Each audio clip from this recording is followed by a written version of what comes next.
Hola, ¿qué tal? Seguimos con con el tema de psicología analítica y pues entraremos al subtema 3.2 que se habla del inconsciente. La teoría de personalidad propuesta por Jung incluye el inconsciente que dice, bueno, aquí Jung lo especifica como una amplia gama de energía, una amplia energía psíquica. A diferencia de la energía sexual postulada por Freud, indaga la conciencia y el inconsciente, no se mete al superyo, él indaga ni al preconsciente, él le da la importancia por igual a los dos. Dice que su descripción del consciente difiere de las estructuras freudianas del ello y del superyo. Aquí eh, quita esa diferencia de la energía sexual de Freud, la hace a un lado, y sin embargo no procuró incrementar el papel de la conciencia en la personalidad ni minimizar la influencia del inconsciente como lo hizo Freud. En su lugar, Jung buscó un equilibrio entre ambos, en el cual los elementos inconscientes tuvieran un papel equitativo, complementarios a los de la conciencia, o sea, tienen una equidad, los dos se manejan y uno complementa al otro, o aquí hacen que el otro difiera, pero uno sirve al otro por igual y tienen la misma importancia. Eh, Jung refirió a un inconsciente personal. Eh, el inconsciente personal y el yo registran bastante movimiento de ida y vuelta. Por ejemplo, nuestra atención puede pasar sin dificultad de esta página impresa a un recuerdo de algo que hicimos ayer. El inconsciente personal guarda toda clase de experiencias. Cabe decir que es como llenar un archivero, es decir, como un cajón donde empiezas a llenarlo y ahí están los recuerdos. No se requiere de mucho esfuerzo mental para sacar algo, eso lo dice. En la cuestión del inconsciente sí es más complejo, el inconsciente de Freud es más complejo sacarlo. Él dice que no, él dice que algunas personas pueden llegar a examinar su inconsciente y después devolver eso que tomaron a su lugar, donde permanece hasta la siguiente vez que lo necesitemos o lo recordemos. Él se basa mucho en su experiencia, él se basa mucho cómo él llegó a sacar esa inconsciencia, esos papeles de ese archivero, esos recuerdos, dolorosos o no, esos recuerdos que él vivió, y él se basa mucho en eso. Él dice que el inconsciente lo puede traer uno cuando uno quiere. Son recuerdos, son memorias, como si estuvieran en un archivero. Volvemos a repetir. Conforme vamos almacenando más experiencias en el inconsciente personal, empezamos a agruparlas en lo que Jung llamó complejos. Ahí viene la palabra complejo. Cuando te dicen, ay, tiene complejos, proviene de Jung. El complejo es un núcleo o patrón de emociones, recuerdos, percepciones y deseos organizados en torno a un tema en común. Son emociones, el complejo son emociones, recuerdos y percepciones. Por ejemplo, podríamos decir que alguien tiene un complejo de poder o estatus. O sea, la que le preocupa el grado en que llegue a influir en su conducta. Es decir, está complejado porque pues no tiene dinero. O tiene un complejo, es una emoción donde él siente y tiene ese complejo de que no tiene dinero. ¿Qué le, Aquí la persona quizá trate de volverse poderosa compitiendo por un puesto de elección o quizá se afilie o identifique el poder conduciendo una motocicleta o un veloz automóvil. Ahora bien, en esto, Jung no quiere decir que tener complejos esté mal y que te va a llevar a algo malo. Al contrario, un complejo, una emoción, una percepción o un deseo organizado puede ser de que esa persona que tenga ese complejo pueda salir adelante, es decir, diga, pues yo quiero tener dinero y pueda llegar a obtener ese dinero con trabajo, con otro tipo de esfuerzo. Ahora bien, los complejos pueden ser conscientes o inconscientes. Los que son controlados por el inconsciente se entrometen e interfieren con la conciencia. La persona que tiene un complejo rara vez se da cuenta de la influencia de este. No obstante que otros vean sus efectos con facilidad.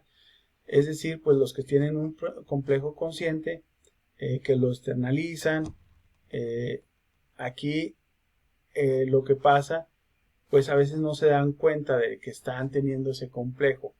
A veces algunos sí. De esto también ayuda mucho la terapia para darse cuenta de esto. Y la terapia que propone Jung. Ahora bien, algunos complejos son nocivos, pero otros son útiles, como les decía. Por ejemplo, el complejo de perfección o de alcanzar logros podría llevar a una persona a esforzarse más para desarrollar determinados talentos o habilidades. Es decir, pues un complejo, algo de que no tengo y algo no puedes obtener algo o alcanzar algo, puede llegar que lo desees tanto que lo puedas lograr. Eso es lo bueno del complejo. Aquí el subtema 3.2.2 nos habla del inconsciente colectivo. Según Jung, el inconsciente colectivo es un potente depósito que controla las experiencias ancestrales. Ojo, esta teoría es muy interesante. Por lo tanto, ligaba la personalidad de cada individuo con el pasado, y no solo con la niñez, no solo con lo que dice Freud, con su pasado, sino con la historia de la especie, con sus antepasados. Ya es algo más antropológico y más místico. No heredamos las experiencias colectivas de forma directa. Por ejemplo, no heredamos el miedo a las serpientes, sino el potencial para tenerles miedo. Poseemos una predisposición a conducirnos y a sentir de la misma manera que la gente se ha conducido y sentido siempre. Es decir, hay una inconsciencia colectiva, hay por así decirlo, algo, una energía una energía enorme que controla nuestro inconsciente, y es un consciente colectivo. Se le llama colectivo porque de antepasados lo hemos traído.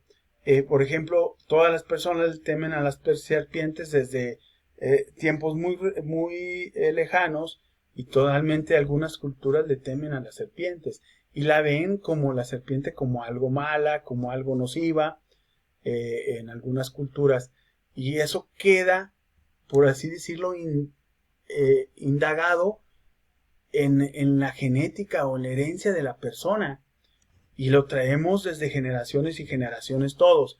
Eso es como se comprende esto, lo que dice Jung del inconsciente colectivo. Ahora bien, el inconsciente colectivo, o el nivel más profundo y menos accesible a la psique, a la mente, él pensaba que tal como acumulamos y guardamos todas nuestras experiencias en el inconsciente personal, el género humano como especie también almacena las experiencias de la especie humana y la prehumana en el inconsciente colectivo. Este legado va pasando de generación en generación.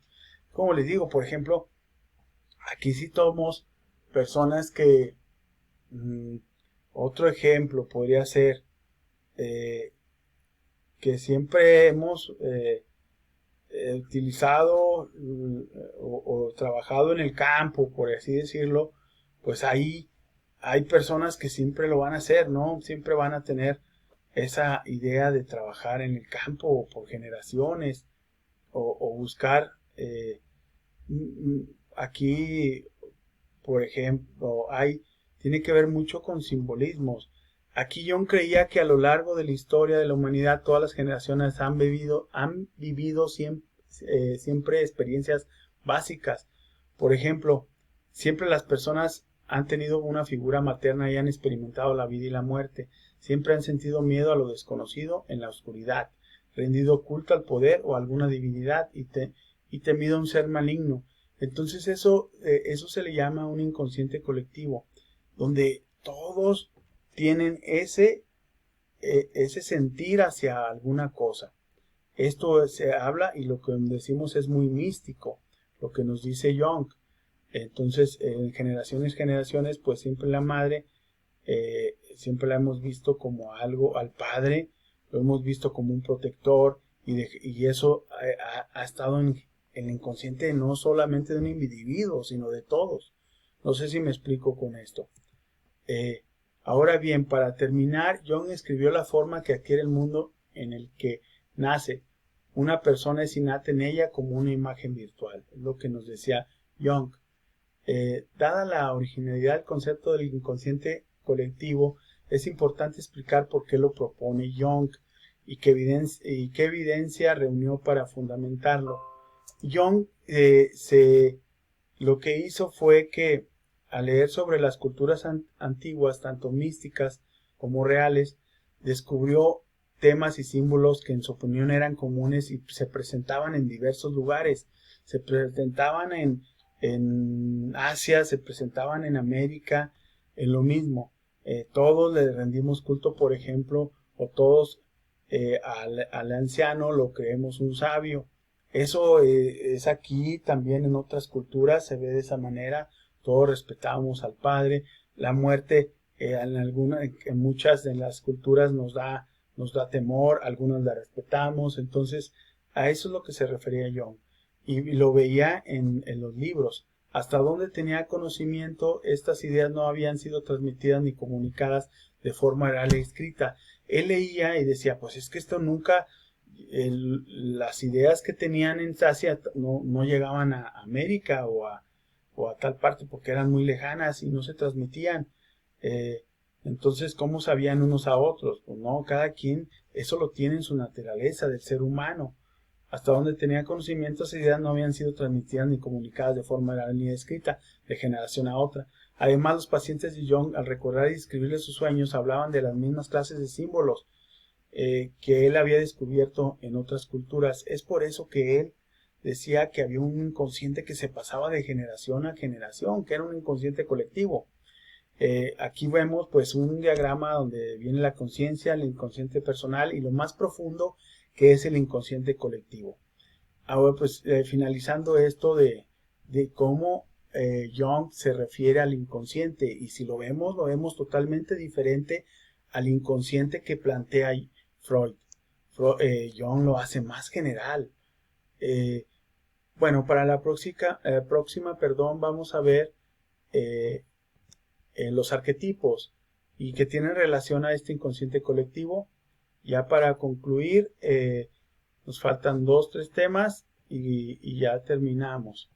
Me despido, que estén muy bien, saludos